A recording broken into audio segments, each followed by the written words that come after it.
Yang mau sambil nyemil boleh, sambil minum boleh gitu ya. Eh, Hari ini merupakan pertemuan pertama setelah tes lama dan materi pada saat ini yaitu terkait hygiene industri. Masih jelas ya? Sudah hadir semua kan? Sudah hadir semua, Bu.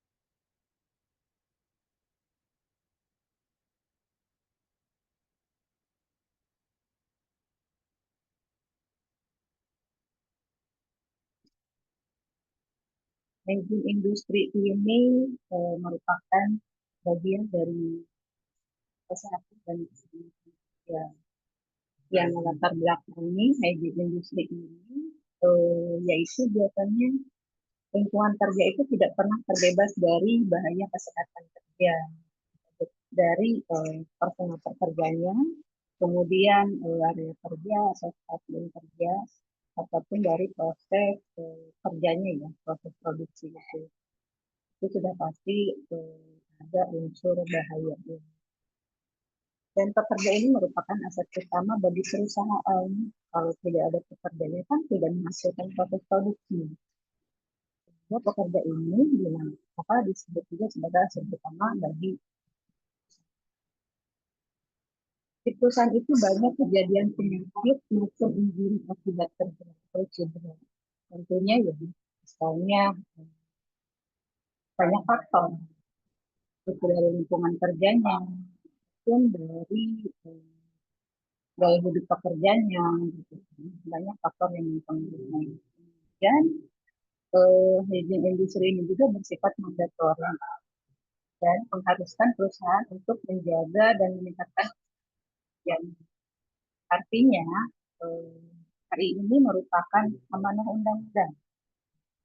Misalnya dalam Undang-Undang Nomor 1 terkait kerja ataupun dalam Permenaker Nomor 5 Tahun 2018 terkait kerja lingkungan. Dan hal ini juga merupakan metode yang efektif dalam mengelola lingkungan kerja dan pekerja tentunya. Definisi industri ini merupakan ilmu dan seni, jadi tidak hanya ilmu ya, ada seninya juga. Dari sini dalam antisipasi, rekognisi, evaluasi, dan pengendalian atau disingkat juga Arab ya, untuk memudahkan menginginkan. Jadi hygiene industri ini adalah Arab. Harapannya merupakan antisipasi, rekognisi, evaluasi, dan pengendalian. Jadi sudah disampaikan bahwa hal ini merupakan metode yang efektif dalam mengelola lingkungan kerja sehingga memberikan perlindungan bagi pekerja. Hanya di hadapan bahwa perlu dilaksanakan industri untuk tenaga kerjanya.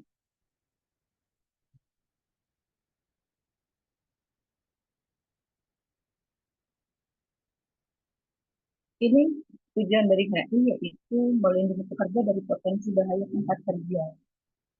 Tadi sudah disampaikan juga bahwa lingkungan kerja kita itu bagi yang ada mungkin sudah bisa melihat ya bahwa potensi bahaya dari lingkungan kerja kita itu apa saja. Dari posisi duduk kita aja kan mengandung bahaya jika stasiun kerjanya tidak sesuai tentunya. Kemudian tujuannya untuk mengurangi gangguan kesehatan. Jika lingkungan kerjanya sudah sesuai, terus dari workstation juga sudah memenuhi, maka gangguan kesehatannya akan minimal gitu kan. Selanjutnya itu meningkatkan efisiensi dan kenyamanan kerja. Jika lingkungan sudah sesuai misalnya dengan pencahayaan, lingkungan yang misalnya ada pengaruh dari debu atau itu, maka bekerja kita akan nyaman tentunya. Di sini gambaran dari HI itu posisinya di mana. Kalau ketiga itu kan keselamatan dan kesehatan. Kalau keselamatan itu kan untuk manusia dan anaknya.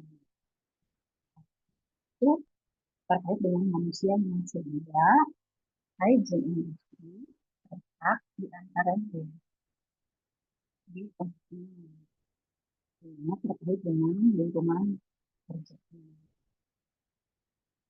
Dan di sini juga digambarkan bahwa kesehatan itu terkait medis. Kemudian seperti di sini, tujuannya untuk pencegahan juga. Kalau untuk medisnya itu tentunya untuk pencegahan penyakit, tapi kalau hygiene ini untuk keduanya, untuk pencegahan penyakit juga dan pencegahan juga. Ini prinsip dasar dari hygiene industri tadi yang itu ada antisipasi, kognisi, evaluasi, dan pengendalian. Jadi memudahkan minat hygiene industri itu apa? Itu sudah disebutkan juga ilmu dan seni yang mempelajari antisipasi reproduksi karena yang pertama itu antisipasi ini merupakan langkah awal di mana kita mengenal faktor bahaya di tempat kerja. Ada yang bisa menghasilkan kalau bahaya di tempat kerja itu apa saja boleh ini saja kan ada berapa ya mungkin dari awal pengenalan K3 di semester berapa itu sudah dikenalkan dan apa faktor bahaya di lingkungan kerja itu apa saja. Bantu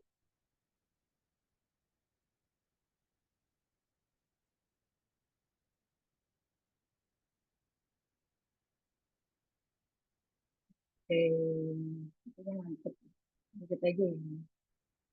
Dan antisipasi ini merupakan kegiatan prediksi atau mengestimasi potensi dan risiko bahaya di tempat kerja.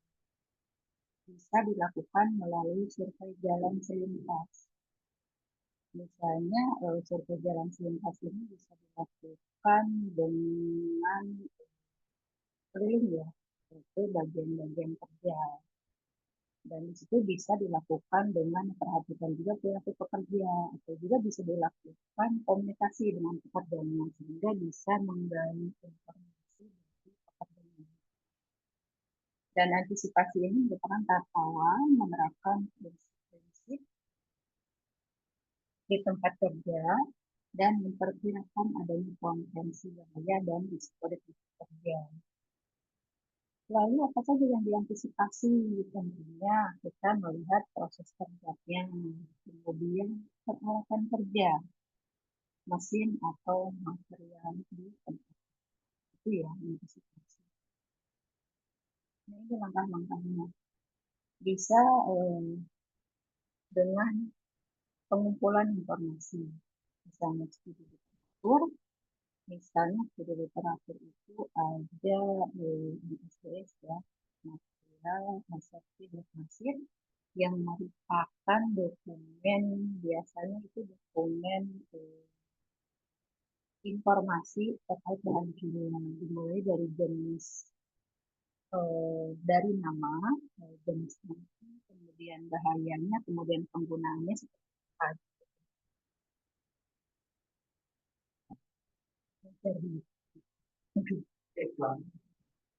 Saya belum korektor. Ya, saya tuh 201 tadi. Oke. Bisa juga dilakukan melalui hasil penelitian.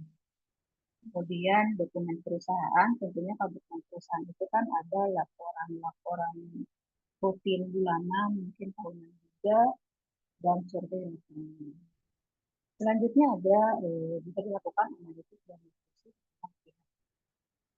ya, ada bahaya dari bahan kimia. Tentu kita bisa diskusi dengan yang paham kimia atau yang ahli daripada bahan kimia itu. Selanjutnya itu pembuatan hasil.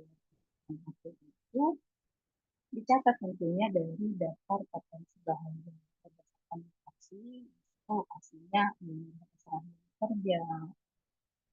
kemudian bisa eh, kelompok kerja juga, kemudian berdasarkan proses produksi atau jenis tertentu bahaya dan nanti eh, muncul dokumen risk assessment.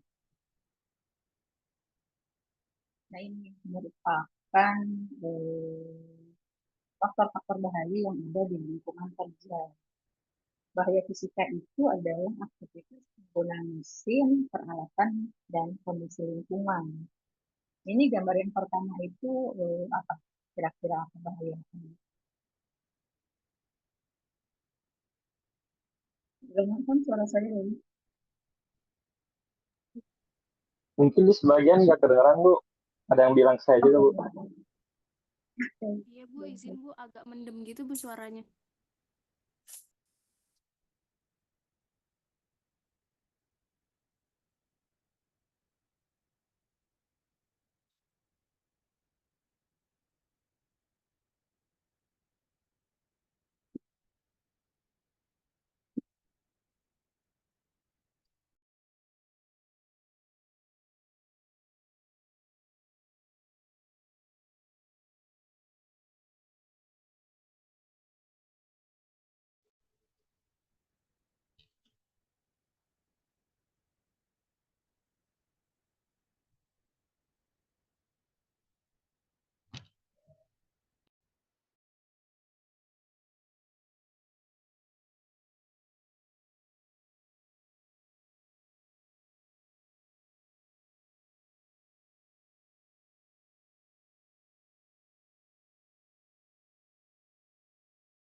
Halo, terdengar? Halo, Gali, sudah terdengar? Kalau di Terdengar saya udah terdengar, Bu. udah, Masih mendem nggak? udah aman sih Bu. Halo. Udah aman nih Bu, di saya kedengeran.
Sekarang pukul jam 12 kurang 4 siang. Untuk mendengar notifikasi, ikuti notifikasi di ponsel untuk mengaktifkan akses notifikasi.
betul.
Halo Gali, sudah terdengar belum? Sudah terdengar ya? Belum ya? Sudah, Bu. Sudah, Bu. Coba ya, coba yang Belum lain ada. kalau belum kedengaran bilang aja.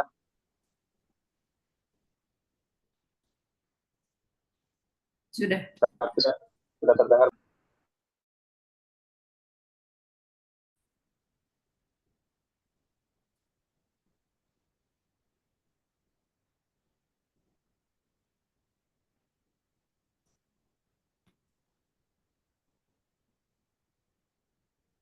Sudah terdengar ya? Sudah, Ibu. Ya, sudah, Ibu.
Bisa lanjut ya Gali?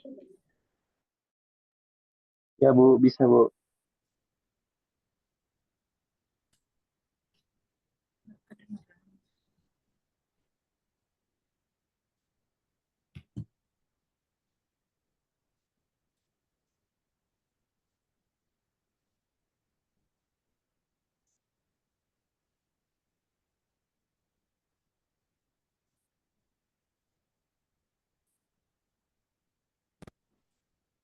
Halo,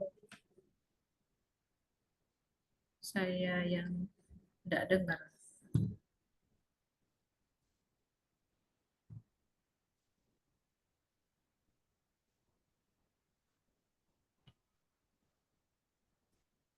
Masih terdengar nggak Gali? Sudah terdengar sih, Bu. Ih, sayanya yang ini. Sebentar, sambil nunggu azan.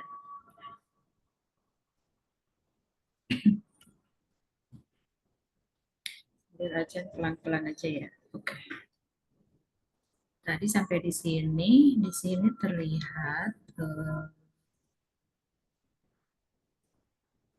untuk yang ini adalah merupakan bahaya fisika kebisingan. Kemudian yang ini bahaya getar dari alat ini tentunya kan bergetar ke seluruh tubuh pekerjanya. Kemudian ini bahaya dari sinar ya, cipratan api ini. Kemudian ini bahaya cuaca panas karena di tengah teriknya matahari.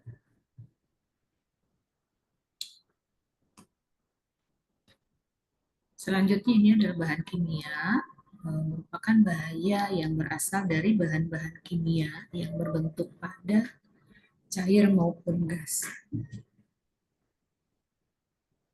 Biasanya untuk bahan-bahan kimia itu terdapat label atau safety sign-nya ya. Di sini saya hanya beberapa contoh saja. Dengan tanda yang pertama ini merupakan tanda bahan yang mudah meledak. Yang ini bahan korosif, kemudian ini tanda bahan beracun, yang ini bahan mudah terbakar, dan yang ini bahan gas bertekanan.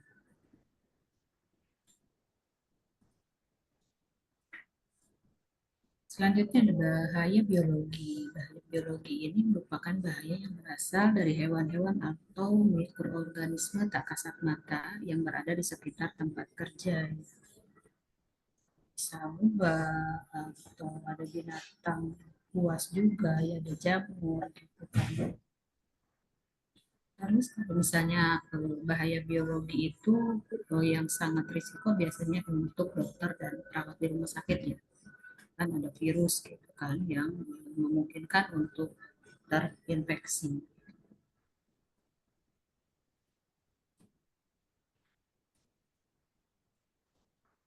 Sebentar ya sambil nunggu.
Bawah.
Misi Ibu, maaf Ibu, suaranya tidak terdengar lagi Ibu.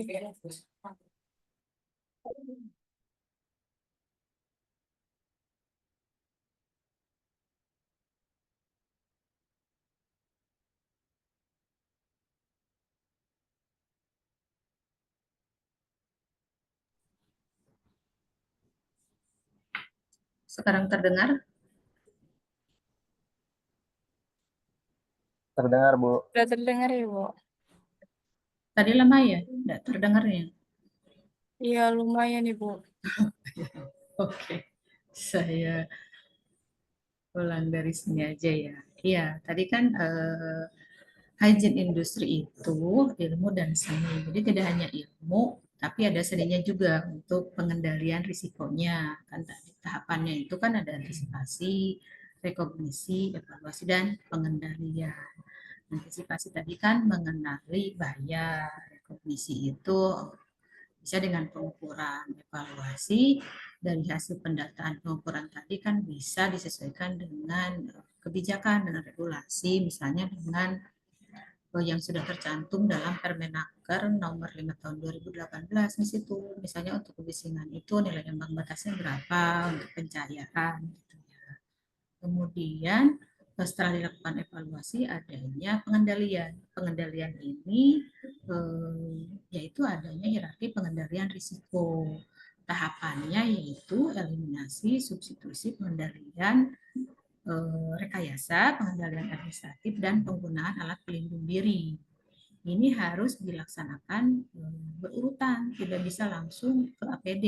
Karena kan setiap ada bahaya, terus kita langsung pakai alat pelindung diri, jadi tidak ada upaya lain kan, itu tidak tepat juga. Makanya di sini akan efektif jika dilakukan dari atas ke bawah, bukan dari bawah ke atas. Di sini eliminasi tadi.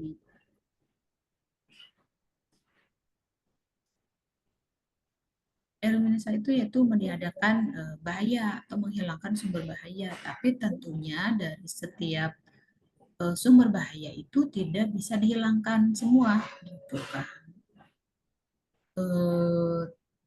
Misalnya untuk kecilnya ya di perkantoran misalnya, bahayanya apa? Memang dia perkantoran sama perusahaan-perusahaan besar atau perusahaan-perusahaan produksi apa kan berbeda ya jenis risikonya juga. Misalnya untuk perkantoran itu untuk pencahayaan ini bahaya nih redup gitu kan, menghilangkan sumber bahaya. Tapi di sini tentunya bukan menghilangkan sumber bahaya ya, tapi mengganti lampunya dengan yang sudah diukur dengan sesuai nilai ambang batasnya tadi. Kemudian selanjutnya yaitu rekayasa, misalnya rekayasa ada sumber bising di perusahaan tertentu misalnya. Nah, sumber bisingnya itu kan kita tidak bisa menghilangkan juga, tidak bisa mengganti juga, karena kan fungsinya ya untuk keberlanjutan produksi yaitu digunakan gitu kan. Maka bisa dilakukan rekayasa yaitu mengisolasi, misalnya ditempatkan di ruang tertutup sehingga kan tidak ada interaksi dengan, maksudnya tidak ada pekerja yang interaksi ke situ. Kemudian selanjutnya rekayasa administrasi yaitu menerapkan praktek kerja. Rekayasa administrasi itu misalnya adanya si kerja. Tentunya itu kan untuk meminimalis adanya interaksi dengan sumber-sumber bahaya tadi ya. Gitu kan. Atau ada kebijakan tertentu juga dari perusahaan atau adanya pelatihan bagi pekerja. Misalnya pelatihan terkait bahaya-bahaya yang ada di tempat kerja itu apa aja, bahaya yang ditimbulkan apa aja, kemudian mengatasinya seperti apa. Nah, yang terakhir tahapannya jika dari tahapan awal sampai administrasi itu ya sangat sulit, maka dilakukan alat pelindung diri. Misalnya dari kebisingan tadi ya tidak bisa dihilangkan, tidak bisa diganti, atau misalnya administrasi juga susah, maka disarankan untuk menggunakan alat pelindung diri, misalnya dengan menggunakan earplug, sehingga paparan kebisingan tadi tidak langsung gitu kan, maka akan terhalang gitu kan. Ini tadi ya dari gambaran yang tadi ini sama, eliminasi itu menghilangkan bahaya, baik bahaya jatuh, bahaya ergonomi, bahaya ruang terbatas, misalnya kayak gorong-gorong gitu kan, bahaya bising, bahaya kimia. Selanjutnya itu substitusi, yaitu mengganti bahan. Tadi sudah disampaikan, jika tidak bisa dihilangkan, maka bisa diganti tentunya dengan fungsi yang sama. Selanjutnya engineering control tadi dengan modifikasi alat ya. Dan juga administrasi kontrol tadi yaitu rekayasa administrasi, mengatur interaksi antara pekerja dengan alat-alat kerjanya, bisa dengan mengatur shift kerja, mengurangi waktu para pekerja di area yang mengandung bahaya, dan memberikan kemampuan pekerja untuk mengenali bahaya supaya dapat bekerja dengan aman. Masih terdengar ya? Masih Bu, aman. Oke. Yang terakhir tadi sudah disampaikan juga yaitu alat pelindung diri. Langkah terakhir yang digunakan bila memang cara-cara di atas tidak bisa dilakukan adalah dengan memakai APD. Seperti topi keselamatan, kacamata keselamatan, masker, sarung tangan, earplug atau seragam, dan sepatu keselamatan. Pengendalian ini merupakan pengendalian terakhir pada hierarki pengendalian bahaya. APD digunakan oleh pekerja untuk melindungi pekerja dari bahaya hazard yang terdapat di lingkungan kerja. Jadi sudah maksudnya bisa ditangkap kan teman-teman dari hygiene industri tadi ya. Walaupun kendala sinyal, mungkin kendala suara saya juga tadi hilang timbul, tapi tadi sudah saya ulang beberapa kali bahwa hygiene industri itu adalah ilmu yang mempelajari terkait antisipasi, rekognisi, evaluasi, dan pengendalian. Ada 4 ya, harap diingatnya. Kemudian dari keempat tadi, antisipasinya itu mengenali bahaya yang ada di lingkungan kerja, bisa menggunakan survei lintas sesaat itu, misalnya dengan mengelilingi lingkungan kerja. Di situ kita bisa memperhatikan sumber-sumber bahayanya apa saja. Bisa juga dilakukan dengan komunikasi dengan karyawannya. Kemudian rekognisi pengukuran dari sumber bahaya tadi. Selanjutnya, nah sumber-sumber bahaya tadi kan ada bahaya, ada 5 ya. Memperhatikan Permenaker nomor 4 tahun 2018, yaitu bahaya fisik. Kemudian setelah rekognisi dilakukan evaluasi. Kita menyesuaikan dengan kebijakannya, nilai ambang batasnya. Kemudian dari bahaya-bahaya tadi maka dilakukan pengendalian. Pengendaliannya tadi ada eliminasi, substitusi, engineering, administratif, dan APD. Terbayang ya seperti itu. Dan nanti juga untuk tatap muka berikutnya sama Bu Susi ya ada lebih mendalam lagi dari fisik, kimianya, biologinya itu lebih mendalam.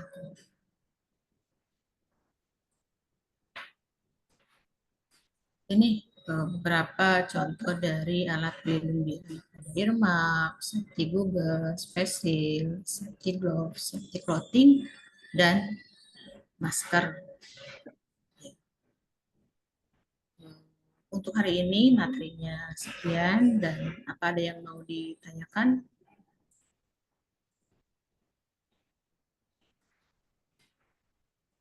Teman-teman tadi sambil makan kan biar nggak lapar, soalnya ini udah jam 12:30. Ntar saya sambil ngecas.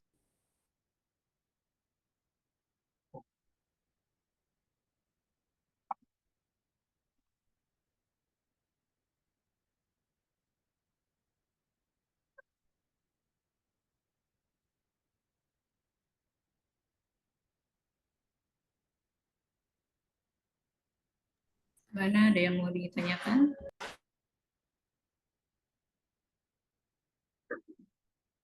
Sudah jelas ya, tadi sudah ulang-ulang juga. Nanti untuk lebih spesifiknya ada di pertemuan-pertemuan berikutnya.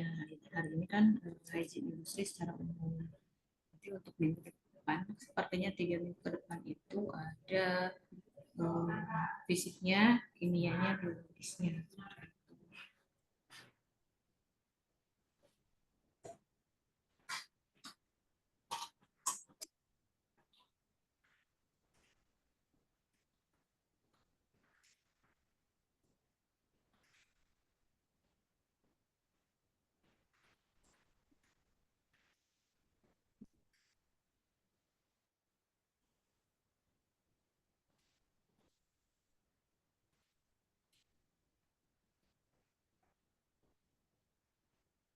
Oke, sudah jelas.